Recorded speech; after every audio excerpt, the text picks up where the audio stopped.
Selamat hari Natal, saudaraku. Tuhan memberkati.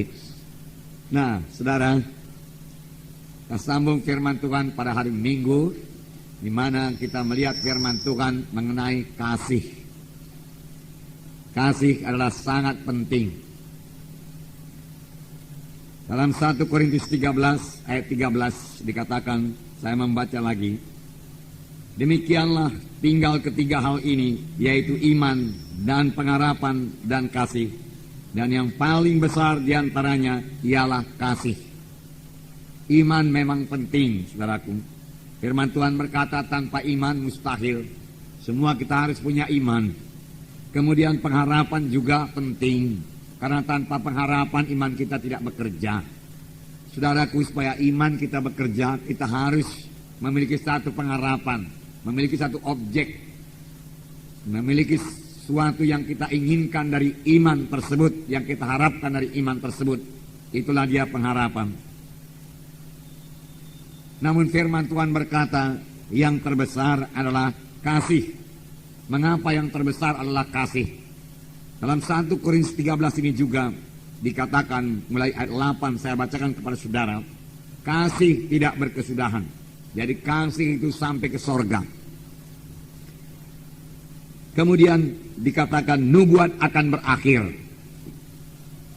bahasa roh akan berhenti, pengetahuan akan lenyap. Sebab pengetahuan kita tidak lengkap dan nubuat kita tidak sempurna. Tetapi jika yang sempurna tiba, maka yang tidak sempurna itu akan lenyap.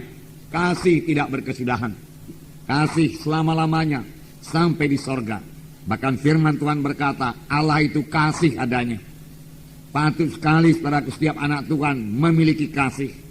Dan pada hari Minggu kita mendengarkan firman Tuhan, bahwasanya kasih itu saudaraku berkembang.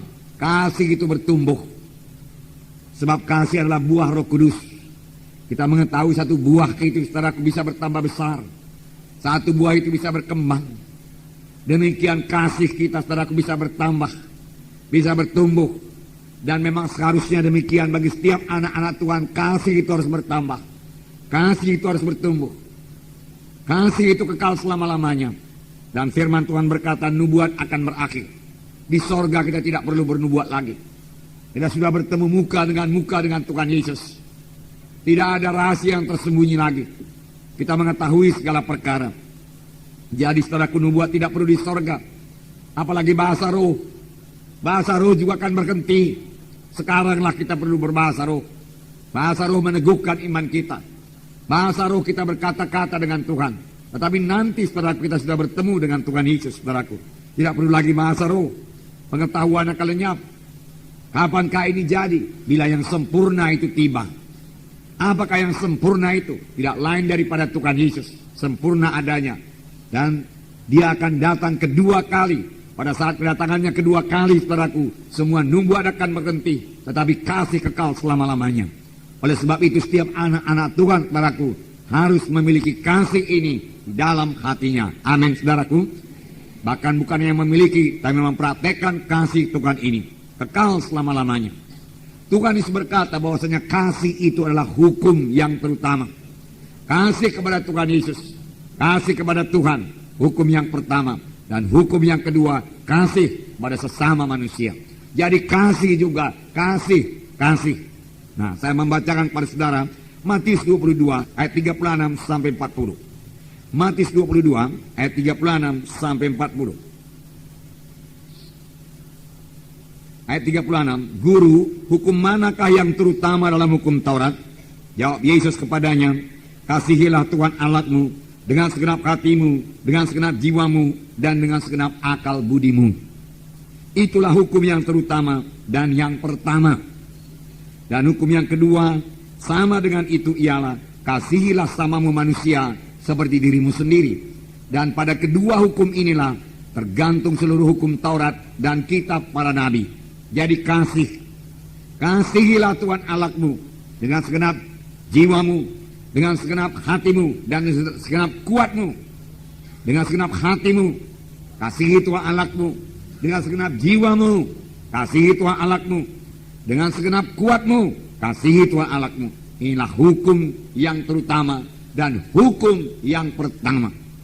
Dan Tuhan Yesus menambahkan hukum yang kedua, yaitu mengasihi sama manusia seperti diri kita sendiri. Saudaraku, mengapa saya bawakan ini kepada saudara? Karena pada hari Natal kita, saudaraku, memberitakan kasih Tuhan yang begitu besar pada kita manusia yang berdosa ini. Kita terhilang, kita yang seharusnya dihukum dalam neraka yang kekal. Karena semua kita telah berdosa dan telah kehilangan kemuliaan Allah. Tetapi Yesus telah datang. Karena Yesus mengasihi kita. Tidaklah ia gemar seorang pun binasa, tetapi ia mau supaya sekaliannya sampai kepada pertobatan. Itu sebabnya Yesus datang menebus kita. Nah, patut saudaraku kita juga memiliki kasih. Dan memang kita sudah memiliki kasih. Yang penting kita selirik pada hari ini. Apakah kasih kita itu kita praktekkan? Apakah kasih kita itu berkembang? Apakah kasih kita itu bertumbuh di dalam hidup kita, dalam kita mengikut Tuhan ini, saudaraku. Nah, saudaraku yang kasih dalam nama Yesus. Jadi, hukum yang pertama, mengasihi Tuhan. Kita selidik hati kita pada hari ini, adakah kita mengasihi Yesus? Dengan segenap hati kita, dengan segenap jiwa kita, dengan segenap pikiran kita, berarti kita memikirkan Tuhan Yesus. Sebab jiwa itu pikiran, saudara, kehendak, dan kita memang mau mengasihi Yesus, saudara. Dan kita memang menaruh kasih kepada Yesus. Itulah dia jiwa. Benarkah demikian, saudaraku? Yesus mengasihi kita dengan segenap kasih, saudaraku, kasih agape, kasih yang daripada Allah. Bagaimanakah kita, saudaraku? Adakah kita mengasihi Tuhan Yesus? Ataukah kita hanya mengasihi berkat-berkatnya saja? Saudaraku, apakah kita hanya merindukan berkat-berkatnya saja, tetapi kurang merindukan Tuhan Yesusnya?